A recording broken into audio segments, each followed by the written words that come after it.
30-iyul. Ишенимди бекемдеген кыйынчылыктар. Бир туугандарым, башыңарга келген ар кандай сыноолорду зор кубаныч менен кабыл алгыла. Анткени сыналган ишенимиңер чыдамкайлыкты жаратарын билесиңер. Жакып 1-бөлүм 2-3 аяттар.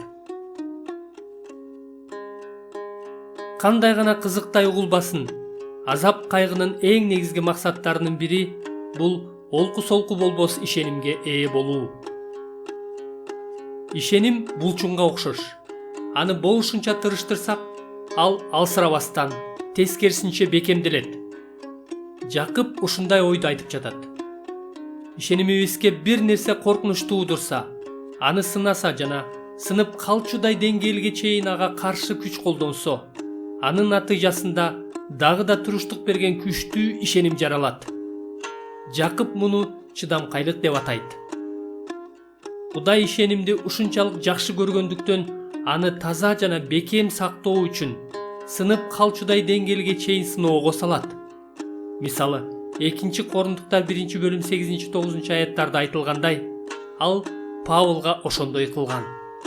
Бир туугандар, Азия жеринде башыбызга түшкөн кыйынчылык жөнүндө билишиңерди каалайм. Өтө оор, адам чыдагыс кыйынчылыкка туш болгон элек. Тирүү каларыбызга да үмүттөнбөй калганбыз. Өзүбүздү өлүм жазасына өкүм кылынган адамдардай сезген элек. Бул кыйынчылык өзүбүзгө таянбай, өлгөндөрдү тирилткен Кудайга таянышыбыз үчүн болду. Бул аяттардагы акыркы сүйлөмдө айтылгандай, мындай өтө оор кыйынчылыктын максаты болгон. Павыл өзүнө жана өзүндө болгон каражаттарга таянбастан, Кудайга, тагыраак айтканда өлгөндөрдү тирилткен Кудайдын ырайымынын убадасына таянышы үчүн ушундай жагдайга туш болгон. Кудайга биздин бүт жүрөгүбүз менен ишенгенибиз жагат. Ошондуктан, эгерде зарыл болсо, ал өз ырайымы менен бул дүйнөдө биз таянганга азгырылган эмне гана болбосун, анын баарын ал тургай өмүрүбүздүн өзүндө алып салат.